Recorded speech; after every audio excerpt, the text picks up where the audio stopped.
The science of quantum empowerment. What is power? How does reality really work? What is reality? These are questions that people have struggled with throughout time itself, throughout our history. But it's difficult to even discuss the matter because of the massive amount of ignorance and misinformation. So a lot of people think they understand things, think they know things, especially when it comes to the scientific arena, but also in other arenas.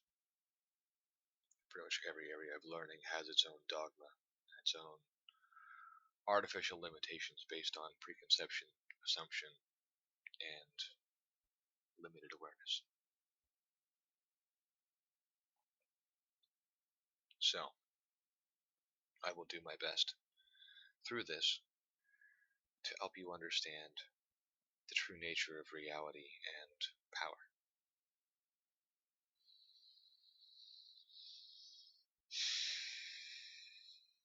The most difficult part of this is starting. Once we get started, stream of consciousness flows, and everything evolves naturally.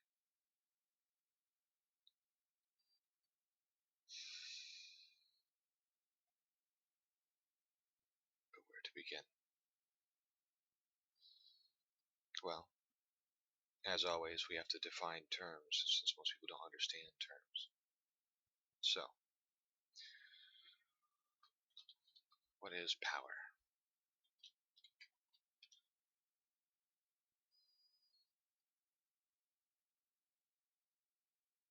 Depends on context, of course. There's different levels of power, different kinds of power. So when it comes to quantum empowerment, what am I talking about?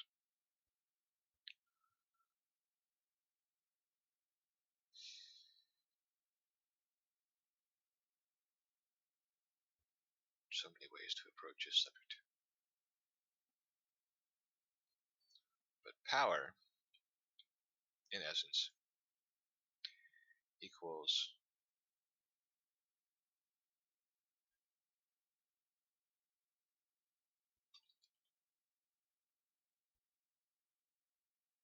energy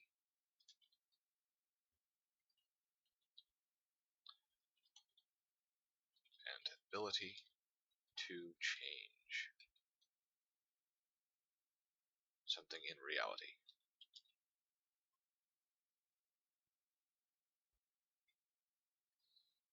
As I'm doing this, you can see that my mind is getting in the way, that I'm even getting a little dyslexic.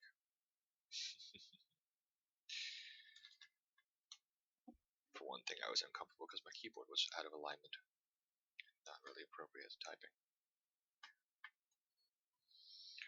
Alright, so we defined power.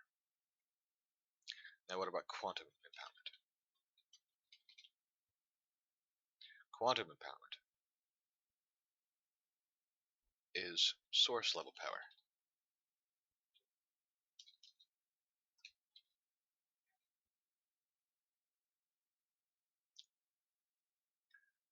Well, quantum power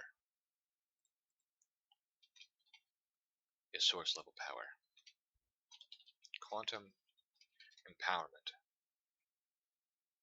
is a term that, when it comes to this area of knowledge, I have created. I looked it up before I created it and trademarked it, and nobody was using it the way I am, because nobody understands it the way I do. Nobody understands the concept. People talk about it in different forms, but when it comes to quantum physics, quantum mechanics, quantum energy, most people don't understand it, and when they do use the word quantum energy, they still don't really understand the nature of it.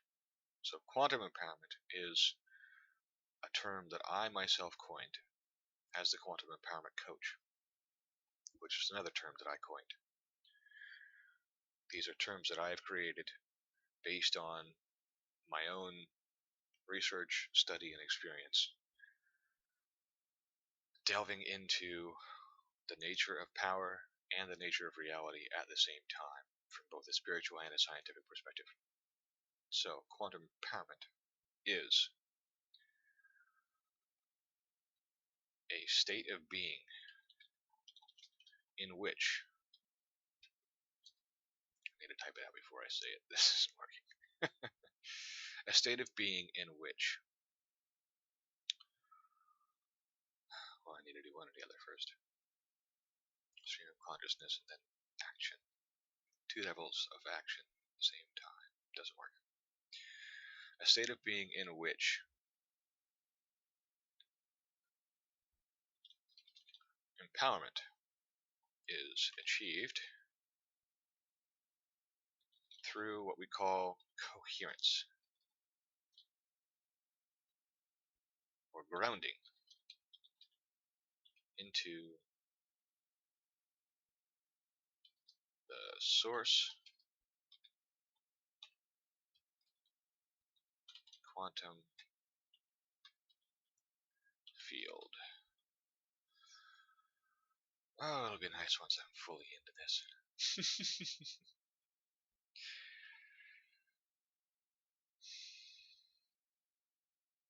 Alright, so now I've introduced more terms I have to define. Coherence is a scientific term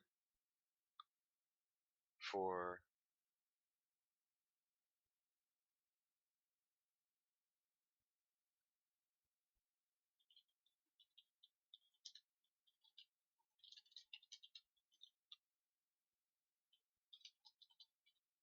multidimensional connectivity or connection.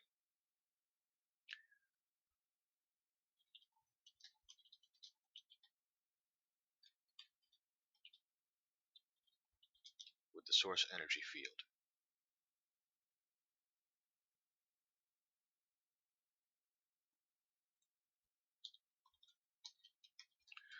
Grounding is a spiritual term for the same thing. So coherence is the scientific term.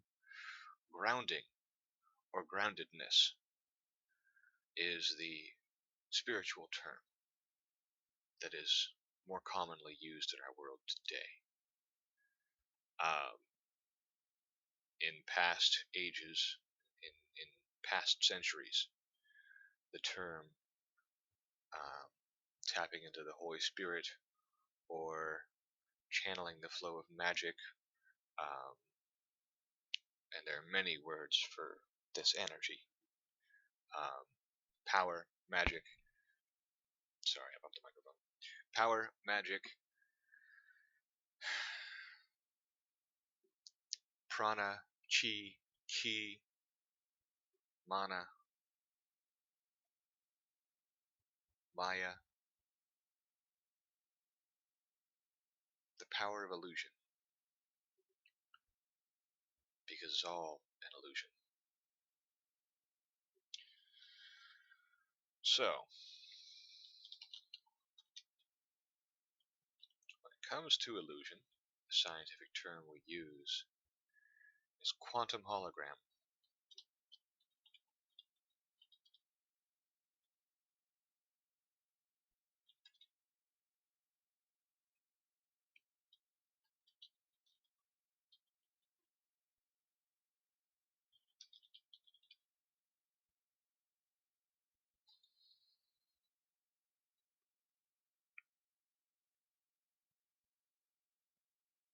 The illusory world, or the worlds of illusion, are the way it's often described throughout the ages in spiritual traditions.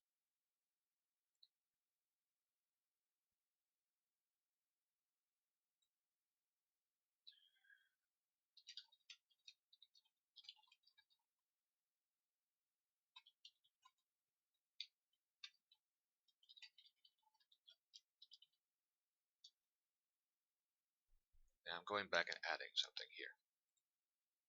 Quantum power, source level power, is known in spiritual traditions as the power of the Holy Spirit, or in Native American traditions, the Great Spirit, and other tribal spirits, tribal traditions, it would be known in similar terms.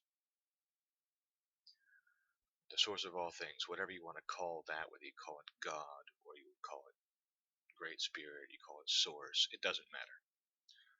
A rose by any other name still smells as sweet and still can be defined by description. That's what definitions are, it's just descriptions. All we're doing is describing things. These are just labels that we place and terms that we coin in order to not have to repeatedly describe something. It's easy reference. That's where labels come from. That's how terms like this develop. That's all it is. And part of the big problem with understanding these concepts is because people are coming from different points of view, different cultures, different learning traditions. Therefore, they use different terms and they define things sometimes a bit differently. They understand things from different perspectives when it comes to how they work, why they work.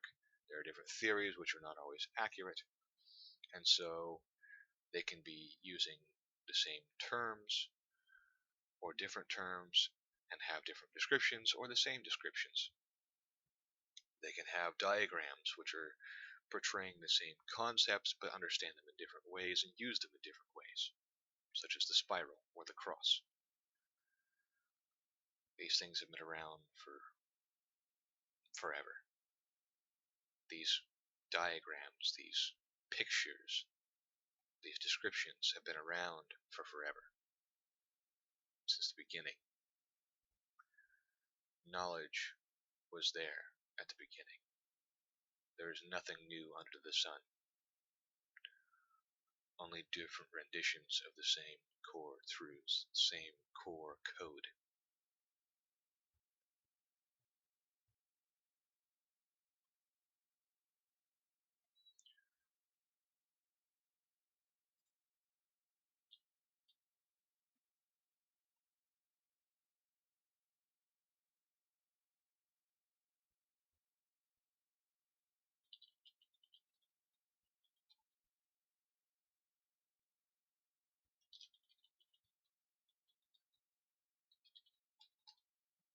Alright, so I'm adding a couple more things in here. Quantum hologram could also be called structured light. Could also be called programmed light software. It's also sometimes called the matrix, but this is a specific matrix. There are definitely many kinds of matrix.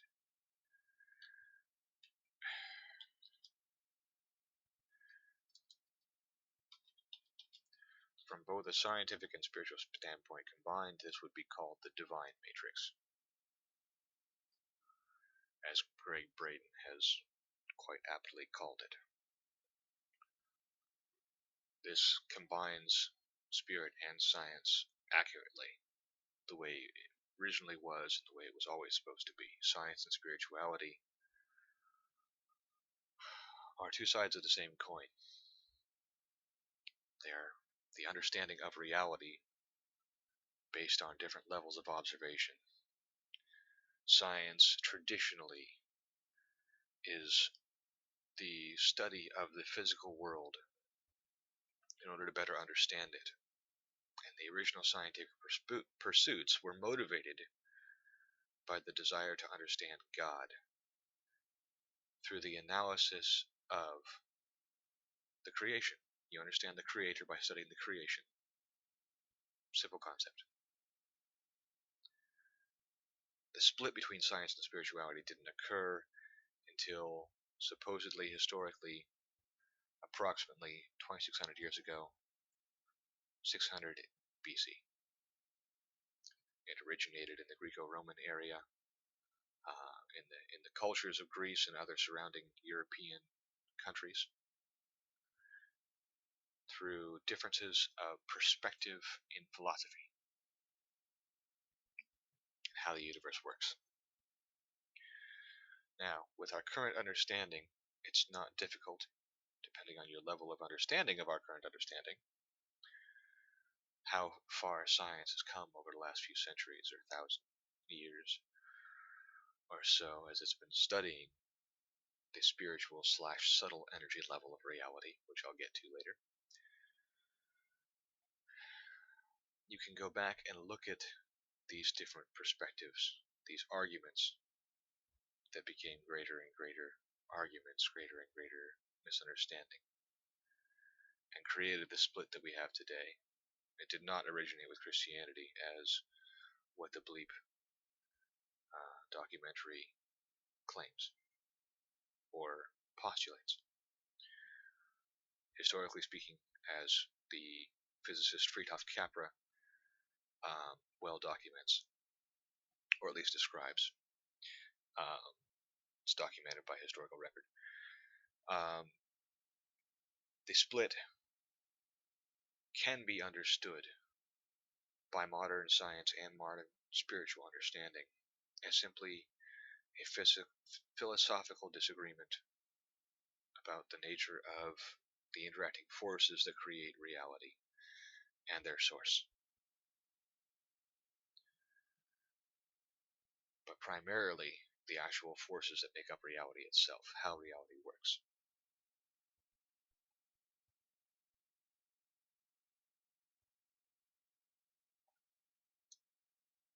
In the book The Tao of Physics, Friedhof Capra outlines these things in detail and even explains the progression of religion and the origin of those religions as a progressive evolution of spiritual understanding, limited by the capacity of each civilization to which the principles of reality were presented by the avatar, the divine avatar, the representative of the source of all things, as we've come to understand it.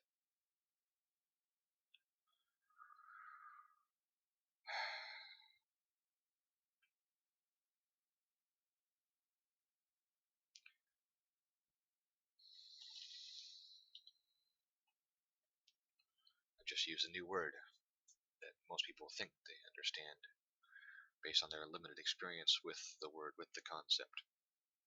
An avatar is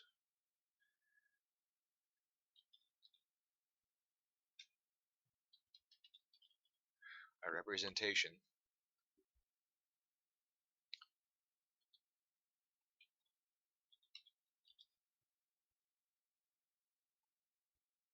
generally used to represent an individual. I don't know of any examples of it being used to represent a group, though it theoretically could. But as a representative, a representation, it can be an image, it can be a personification, it can be a personage. But it is a representation, typically of an individual.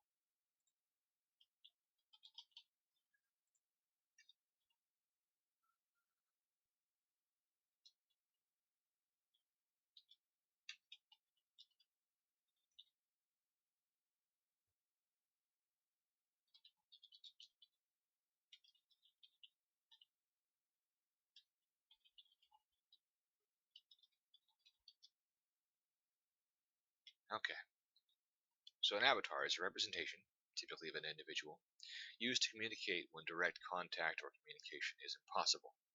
For instance, people use avatars on the internet as representative personas in computer games or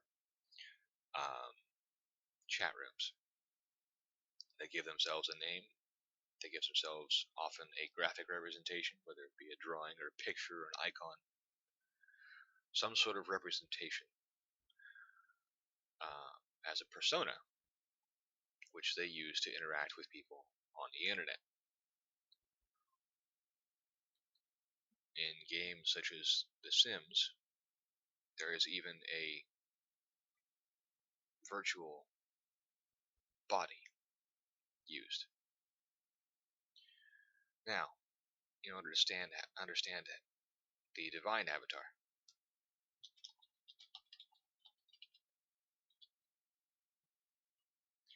you must first understand God.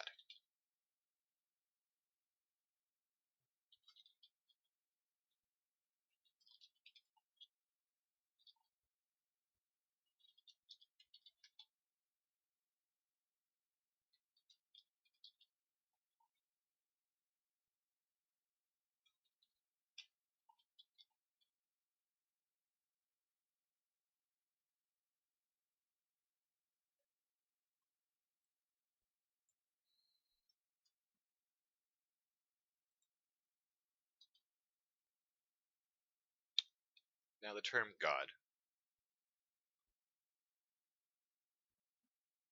is a term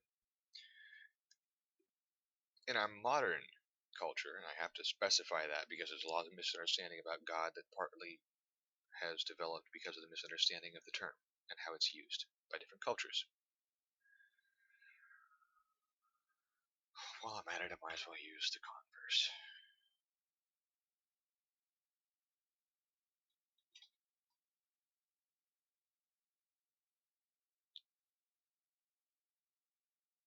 So, God is a term commonly used in our modern society, um, capital God, to represent the creator or source of the multiverse, or in other words, reality that we live in.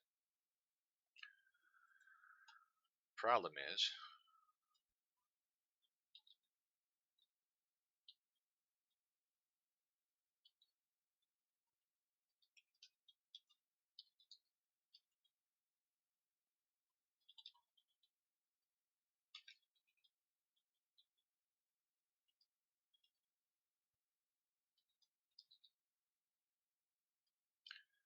that the word God is also used in lowercase, and the two are often confused and misused.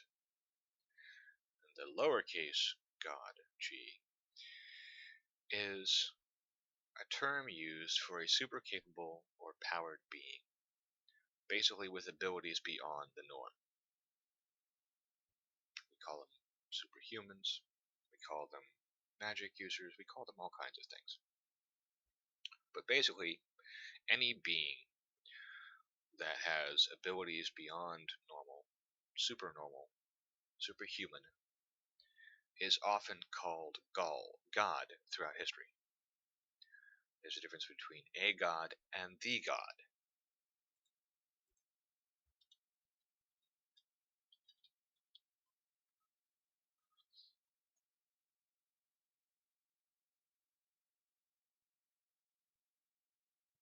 And that is the difference between the big G and the little g. A God is a super being. The God is the super being, the ultimate super being, the God of gods, the creator of all things. The source, excuse me, not creator, source. People often confuse the two. So we have to add a clarifier here. This is another reason that most people have a misunderstanding of God, the original creator source. There's a difference because some of the gods with a little g have the ability to create and recreate. For example, if we, in the future, develop the ability to create a new human race by creating a hybrid race, a new genetic race, uh, or even a new version on this planet, whether or not we travel to other worlds and created one. But the scenario I'm going to use as an example will be that. But even if we did it here, and often geneticists and scientists, advanced scientists, if they learn how to manipulate reality, can often get a quote-unquote God complex and consider themselves gods. Especially when they learn about the divine power that we all have and how to tap into it. If they end up with superpowers, they can consider themselves gods because they, by little g definition, they technically are, by some people's perspectives. So if we created our own human race, a genetic hybrid race, mutation, genetically modified organism, GMO human, and we created a new race of humans on another planet and left them alone for a while until they developed their own civilization. And then we came back, sort of Star Trek-esque. We came back, many centuries and thousands of years later to find a tribal culture, and we introduced ourselves as the creators of that race. We could accurately call ourselves that, since we created their genetic code. We literally programmed their genes. We literally created a new human race. We are their origin. They would see us as gods, and they might even misconstrue us as gods of everything just because we created them. We have the power to create humans, therefore we must have the power to create, period.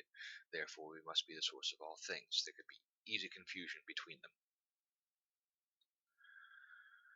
And it has happened many, many times, and it has happened throughout history. And if you look at the historical record, there is a massive confusion of terms and a massive confusion of stories. Part of the reason that Genesis is as confusing as it is because the first book of the quote-unquote Bible or canon of the Catholic Church is the Romans combined multiple stories. Most people don't read it carefully and understand that there's actually multiple creation stories in Genesis. There is not a single creation story. That's why you have repetition. Because multiple stories were conglomerated together and not very well. And through our archaeological finds, through our historical research and digging, we have found better versions of these stories. And we've been able to separate them. So,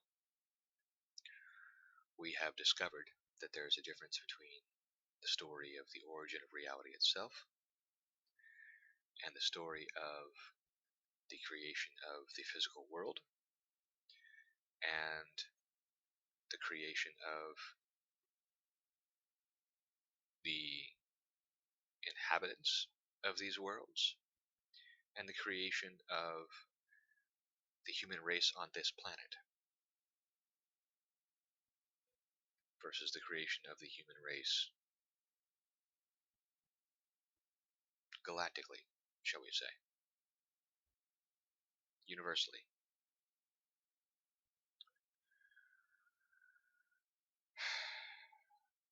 And the confusion between these different creators and creations has caused countless misunderstandings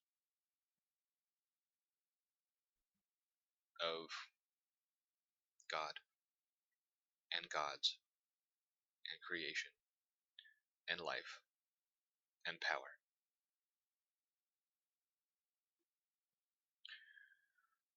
I'm not going to get into angels and demons, but the same kind of confusion has happened with them as well.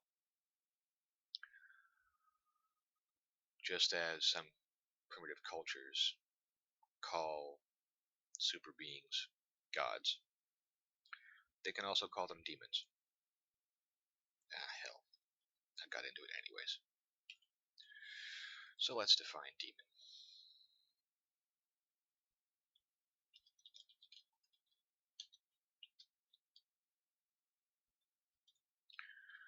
Generally speaking, the simplest way to clarify what cultures have labeled demon is a negative super being. The term God is more commonly used for a caretaker, benevolent being than it is for a malevolent, parasitic, destructive being with superpowers. The negative super beings are more typically labeled demons. Although, obviously, they've also been called gods. We all know of different mythological and legendary stories of various different gods that are both negative and positive, beneficial and detrimental to the beings which they caretake or interact with.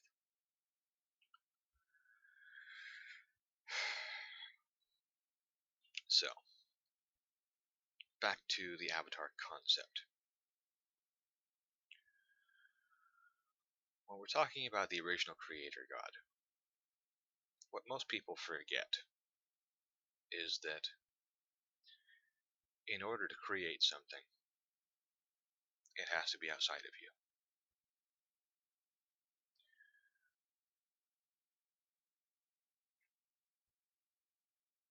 Most people, when they think of God, think of a personification of God. But that is the projection of our subjective interactions and understanding onto the creator of the universe. Now,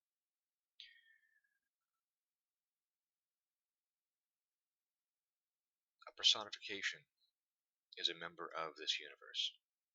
By definition, if God is the creator of this universe, he has to therefore be outside of this universe. Therefore, bodies and gender related to those bodies are inaccurate, inappropriate assumptions.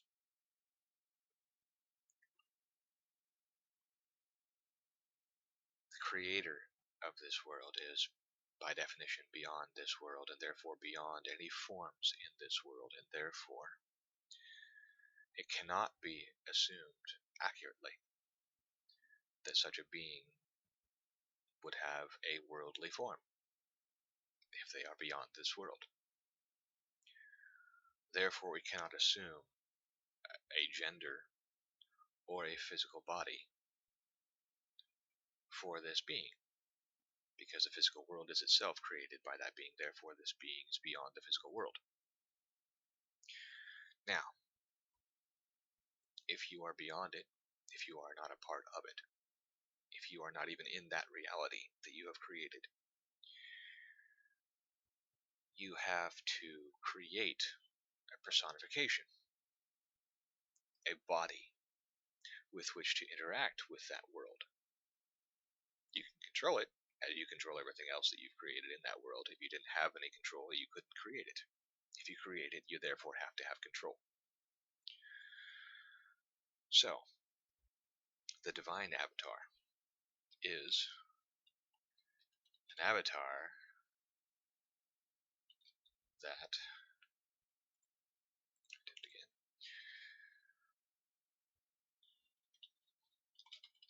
the divine uses to interact with us. Inhabitants of this world.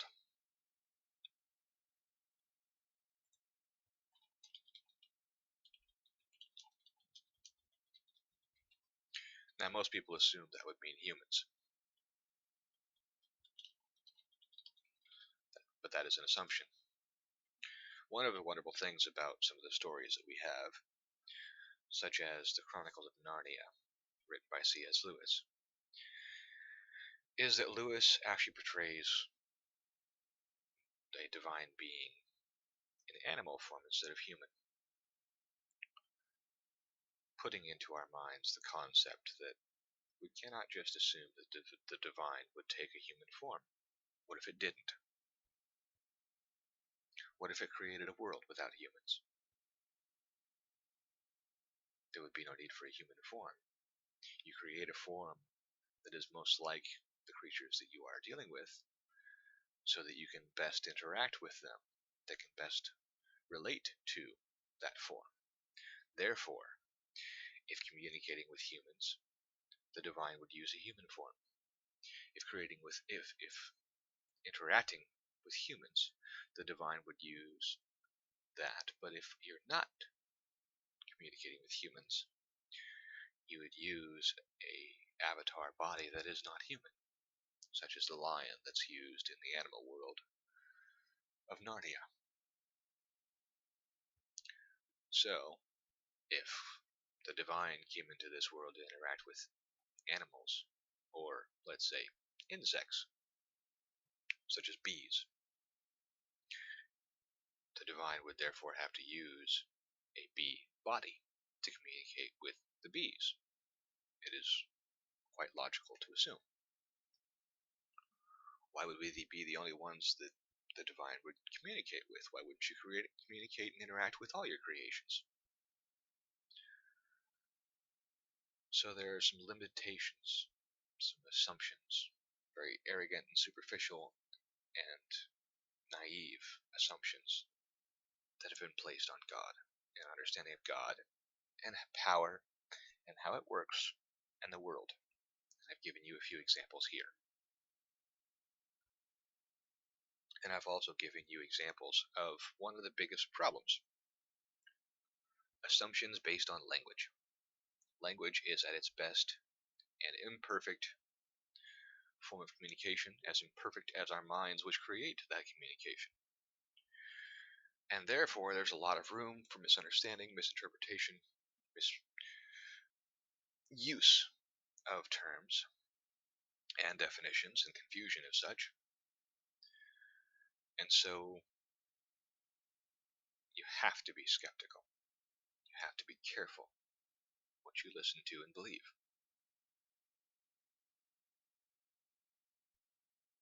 And you have to be careful about these stories that you hear and you automatically believe that your interpretation of them is accurate, that you've interpreted the words, the phrases, the stories, the concepts correctly. There's a lot of room for error here.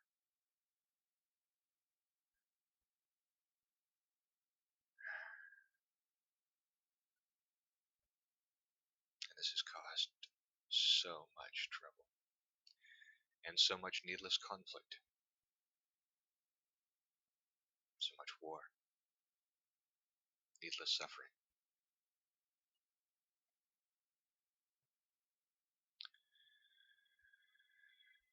But I'll get into that another time. But these are concepts to keep in mind as we move forward. So, in order to understand power, you have to understand where power comes from and how it works. One of the things that I've established here, at least through implication, one of the things that's implied through this and my description of God and the avatar concept, is the concept that divine power comes from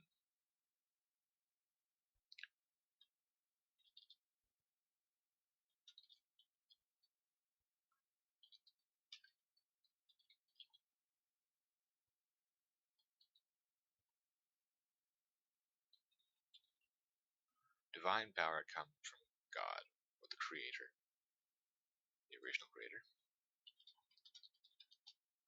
outside of our reality. So, what I've established is a flow pattern.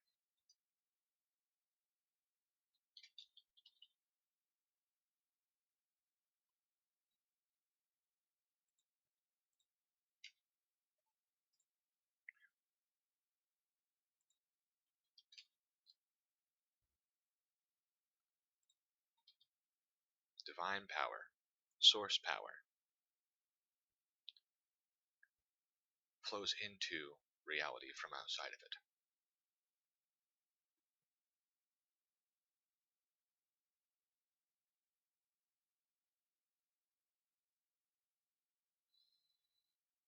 Now, this is the first level of separation. What do I mean by that?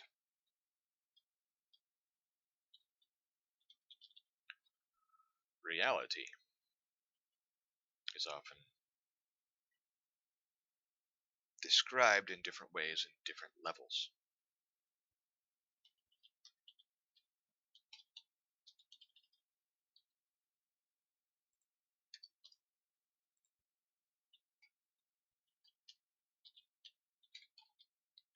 There are different levels on which we can discuss things, describe things.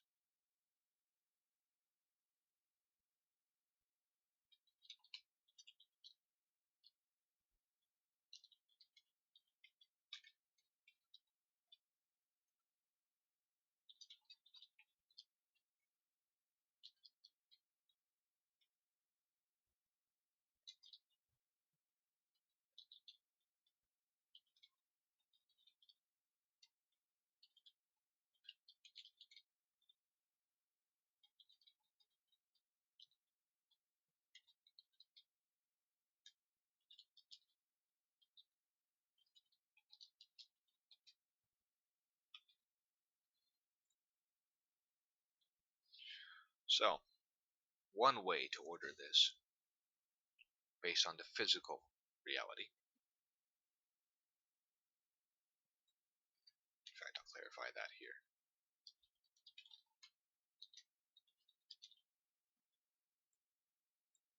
The perspective of scientists on the physical reality is thus.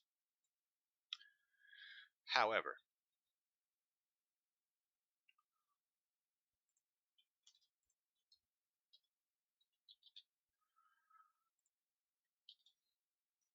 from the divine perspective,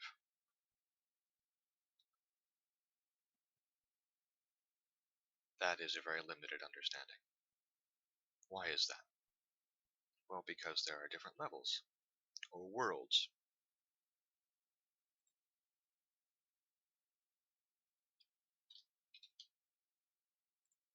of reality. So, what else do we have?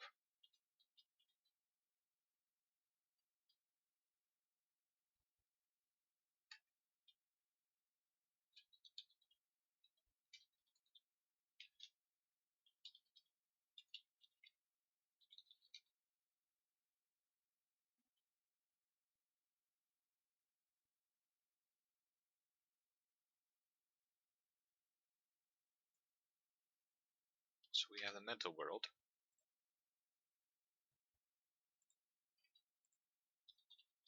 the world of thought, imagination, the world of dreams. That is actually a separate world. The dream world is not the physical world. We know this. We experience this. We know this from experience. A lot of people lose track of experience when they're trying to understand things. But Einstein appropriately clarified the difference between knowledge and wisdom. True knowledge, which we call wisdom, accurate knowledge, is the wisdom of experience. You don't know anything to be true until you experience it for yourself. And even then, it's still limited to your understanding. But because you have experience, you can know something to be true because you've experienced it. To exist, you can know it to exist, excuse me. Truth is a little bit harder, requires a little bit more than just interaction. But you can know something to be true. No, excuse me. You can know something to truly exist if you experience it for yourself, whether you experience it to be true and real in the mental world. You know dreams exist because you've experienced them. You know it's a different world because you've experienced that it's a different world from the physical world. You can wake up and leave the mental world, the dream world, and come into the physical world, and vice versa. And when you enter the mental world and experience it for any length of time, you lose track of the physical world. You can even lose consciousness of your physical body because you're not in your physical body. You're not focused in it. You're not interacting through it. You are not interacting in the physical world at all. You are completely focused on and absorbed in and interacting with the mental world. Therefore, there is an obvious separation. Now, they can connect. You can sleepwalk, for instance, when you're walking around and doing things in the mental world, in the dream world.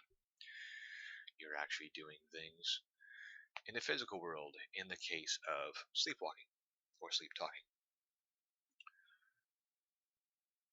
However, that is not always the case. Therefore, there is a separation that occurs.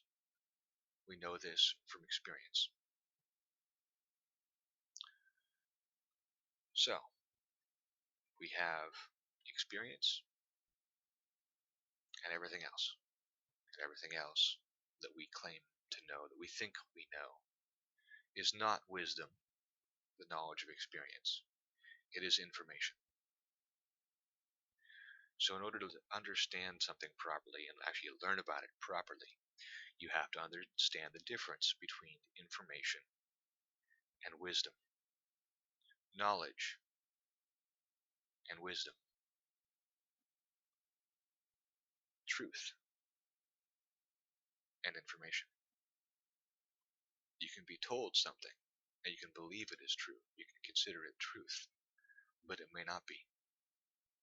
And you might only find out about that through direct experience with the topic of discussion. You only know something is solid when you touch it, when you experience it for yourself. Now, in science, there's a lot of theory, there's a lot of philosophy, and we often lose sight of the fact that theory is disconnected from reality. It is the mental world, it is not the physical world. And it is an idea, and it may not actually be accurate. And it may be true, it may apply to the mental world, and may not be true, may not apply in the physical world. So there are different levels of reality, there are different worlds, and there are also different rules which govern these worlds. You can make things happen, you can create, you can be a god in the dream world.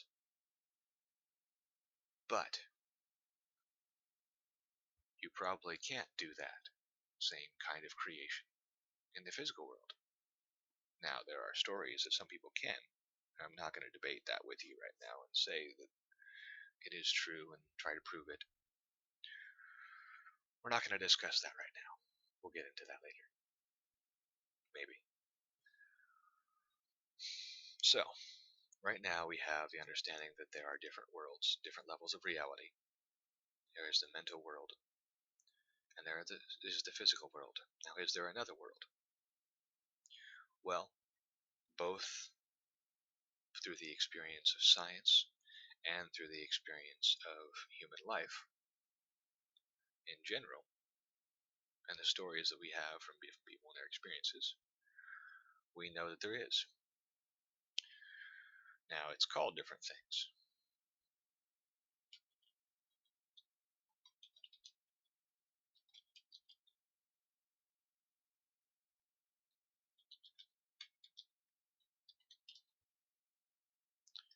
Some people call it the spirit world. Some people call it the energy world. There are many names for it. It doesn't matter what you call it. What matters is that you understand the description, the concept. The spirit world, or level, is the world or level of subtle energy.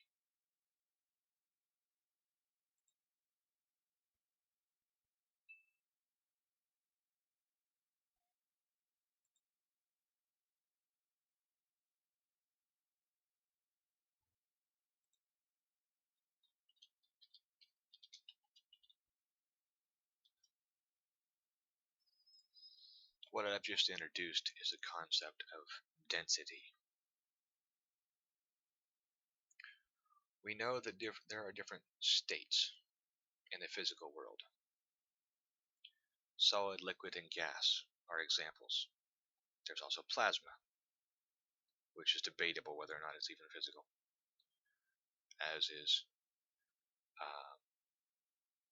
liquid.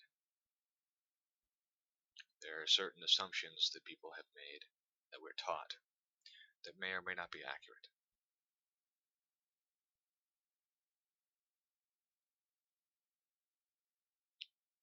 Solidity is one of them. For instance, it has been proven that nothing is actually solid. That, even when you're looking at the molecular level, molecules do not stay still. They are constantly in motion. Molecules and the atoms they're made of, and the particles that the atoms are made of, never stay in place. Everything is constantly in motion.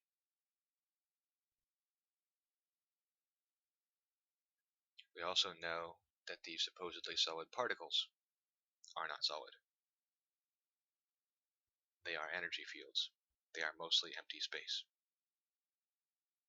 We have the illusion of solidity, because just as when you try to push two opposing poles of magnet together and they resist, you have the illusion of resistance, of touch. Now, to what extent this accurately describes the experience of reality, it's difficult to be sure. But this is what science tells us.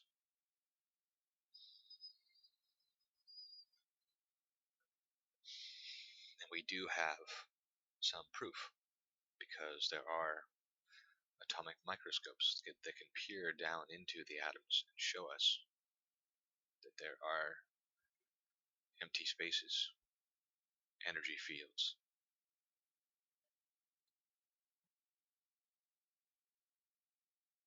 Particles disintegrate and pass into and out of this world, into other levels of reality, other worlds, other dimensions, whatever you want to call them. If things pass in and out of reality, there is therefore other realities they are passing into. They're not just disintegrating, because they maintain their structure and we can pull them back. It's also been proven that particles can travel through time. Therefore, time is not linear as we think it is. It is transversable. Things can move through time, and people as well. There is scientific proof that people can move through time and move through dimension into other realities, other worlds. There's a photo that has been analyzed scientifically and proven to be real of a man who visits an alternate reality and an alternate self, and takes a picture with him to prove it. Now, this is not chaotic, this is a very orderly structure. There's nothing random about this stuff. I drive that home because a lot of even people who study science, who haven't gotten into advanced sciences yet, still think that everything is random, that something can come from nothing, even though the law of entropy specifically contradicts that. And the idea of evolution is specifically contrary to the law of entropy. People are still stupid enough to believe in it. Hold these conflicting ideas in their heads, that the true nature of reality is both getting more complex and breaking down at the same time. Exclusively. When in fact, both are true and both are untrue. It is not purely one or the other, but both are going on. There is both creation and destruction, advancement and de-evolution. Dissolution, I should say, not de-evolution. Dissolution going on. Now, why do I make the distinction between dissolution and de-evolution? Because nothing actually, as a general rule, de-evolves. There are exceptions to everything. But the law of karma, cause and effect, sowing and reaping,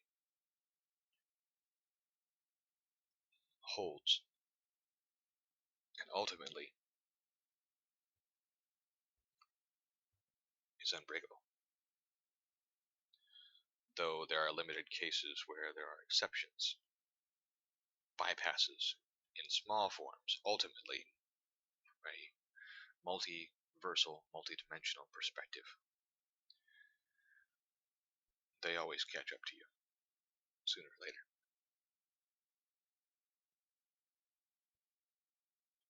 How you deal with your karma, your creation process, how you experience it, and whether or not you can correct it are other issues entirely. But I've gone deep enough into that for now. So, we now have three worlds. We have the physical reality, we have the mental reality, we have the subtle spiritual reality. World of spirits.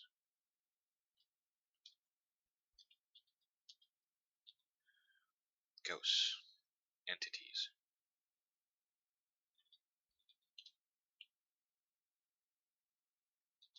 Heaven and hell, which most people would debate. They would think that they're not on the same level of reality, but they don't understand these things and how they work. They don't get it. So, I'm not going to get into that right now. I'm just going to make the statement, and we'll go into the science of it later, how this really works. But as always, there is a actual science to this. Nothing is random. Nothing happens by chance. Therefore, everything is orderly, not chaotic. And there is a specific order and structure to all of this. Speaking of which, now that I've outlined the three, and I went in the order when I was outlining this, of scientific understanding.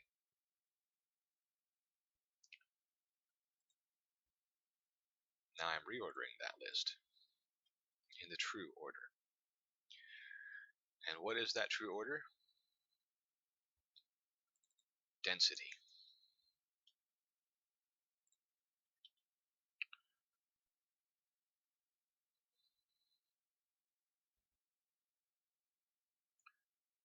We have the physical world, which is the most dense. We have the subtle energy world, which is more subtle, less dense than the physical world, but not as subtle.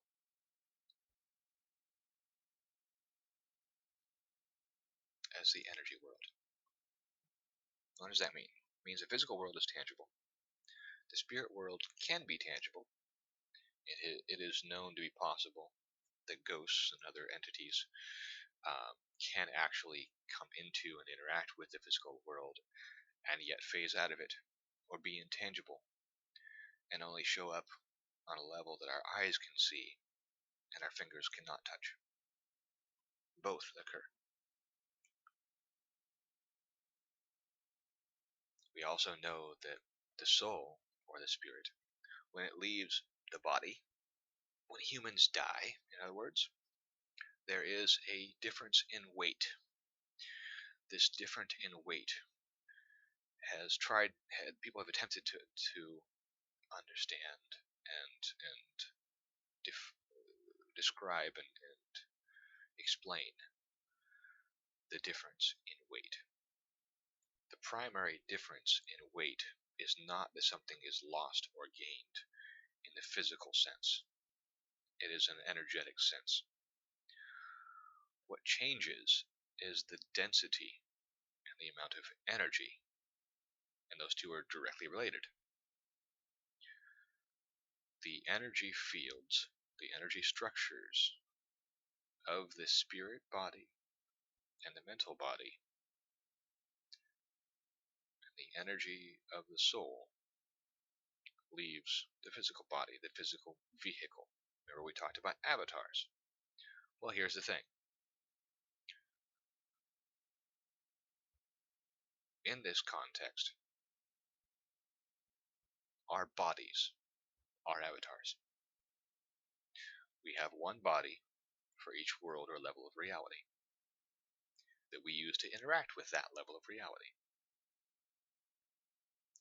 It is more subtle and therefore more changeable relative to the density of that world. So in the physical world, it's a lot harder to change things than it is on the subtle energy level, the spirit world. And it's even easier to change things and quicker in the mental world. The two lower worlds are more time relative. It takes time for things to happen. In the mental world, however, everything is thought. Therefore, everything changes at the speed of thought. Therefore, everything changes virtually instantaneously. In the subtle energy and physical energy worlds, it takes time for things to change. In the mental world, the time change is so quick that it's nearly imperceivable, or maybe imperceivable to most minds. Now,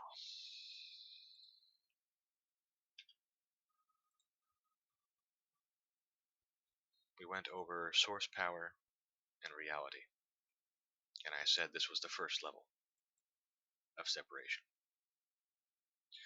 But now we have separated reality into three worlds. So, we have to then change this if we want to go more detailed and take into account the separation.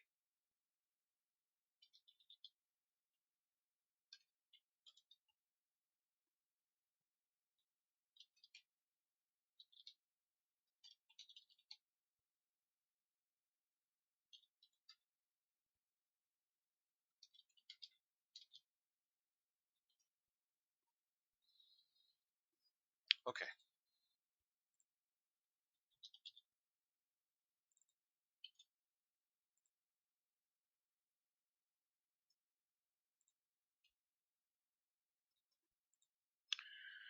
So, when diagramming scientifically how spiritual power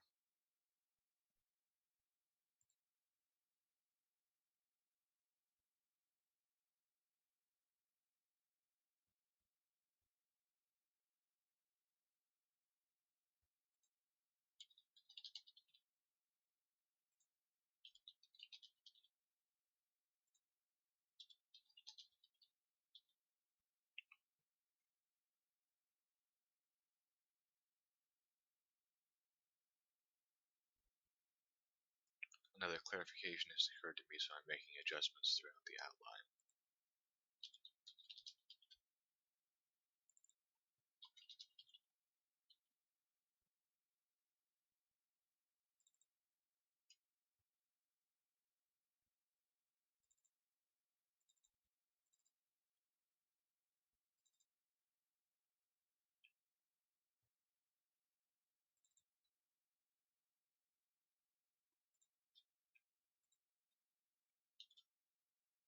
Okay, so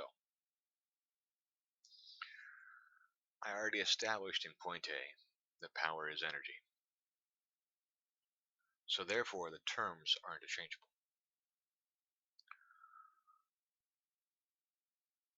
So, quantum power is quantum energy. Source power is source energy. Therefore, divine power is source power or source energy. Could be used. The words again are interchangeable. So here I'm just going to use source energy.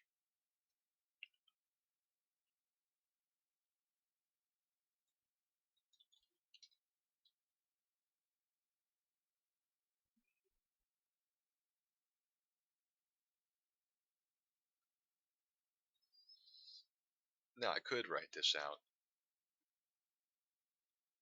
as divine power and source energy as two different terms, but that would confuse which terms are interchanging with what a little bit, or not even demonstrate the correlation between the terms. So I'm leaving it here with the correlating terms next to each other, even though you could say divine power and source energy. But then again, you could also say divine energy and source power. So again, that's part of the point of separating these terms this way, so you understand that they're interchangeable that way, even though they could be stated differently. I'm using them very specifically, very intentionally, to demonstrate the versatility and the association aspects.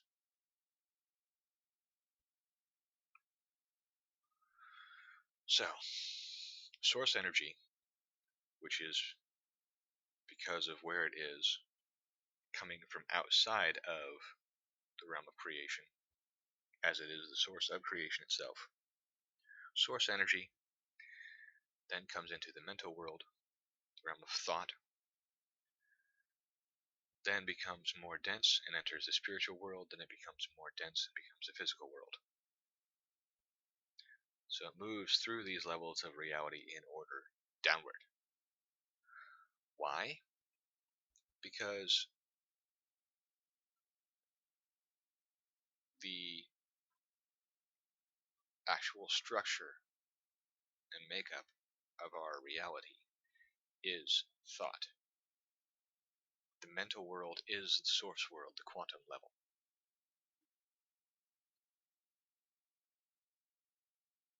It is the level in which all of these aspects interact because it is the source level.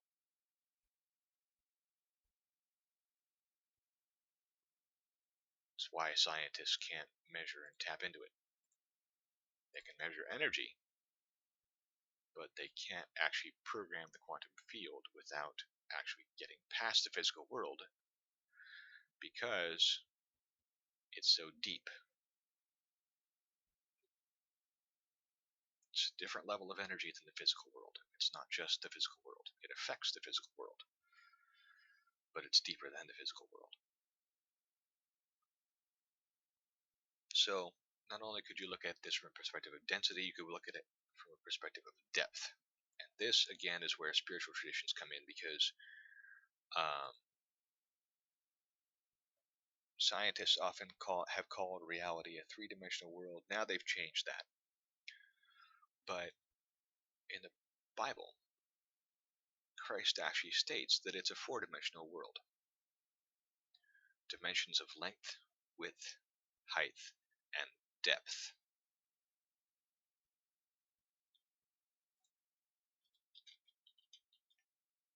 So let's demonstrate the correlation here by adding the word depth along with density.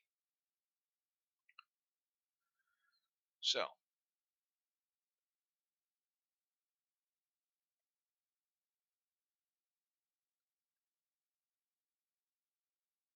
from this perspective of depth and density, how would all of this work?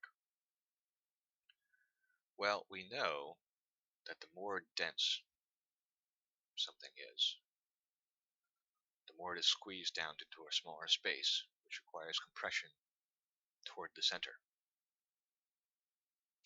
For instance, if we hold a ball and squeeze it, the pressure is coming from all sides, where there is pressure, toward the center. The same is true of our multiverse. So, the pressure actually comes from outside of reality toward the center of reality. Therefore, the order must be considered to be all directional, spherical. And these would then become like layers of an onion, the mental world being on top, the subtle energy density being denser, would therefore gravitate toward the middle as a deeper ring, and the physical being most dense would therefore gravitate toward the center even further. So we have layer 1, layer 2, and layer 3, as it is numbered here in the outline, non-coincidentally, because I have ordered these in density level. So these could be considered levels of density.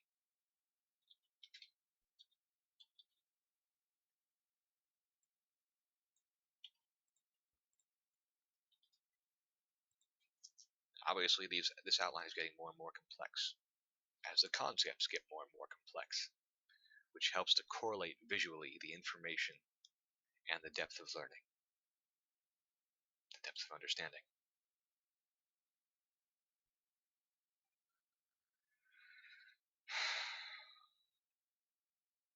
Now, this may have gotten over your head, be a bit confusing, be a little much for you. I don't know what your current mental capacity is. So I am going to actually stop here. I have now been recording for an hour and 11 minutes. It may be different on your time measurement of this video because it's been edited down a little bit, or edited up.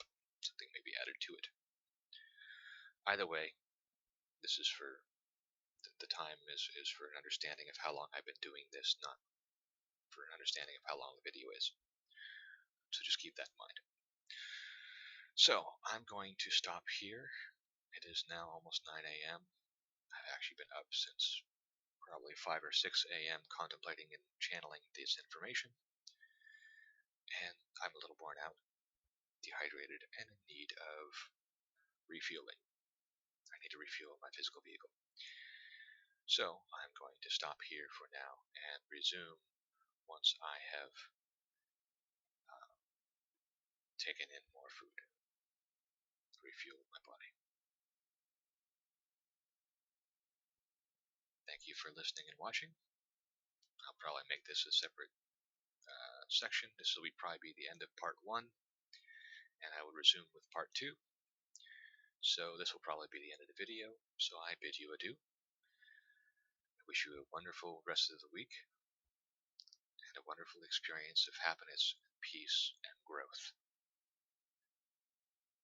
Those being separate attributes that I hope combine for you as a general rule.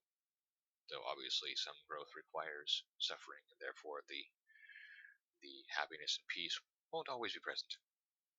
And I hope you keep that in mind in a situation. Just as all storms pass, so too will your suffering. And if you learn to think about the world properly, accurately, you will see the light at the end of the tunnel, so to speak, and you will find hope and optimism and confidence in your ability to move forward with your life through the tough times. Learn from those and improve your life so that you can achieve more happiness and peace and success.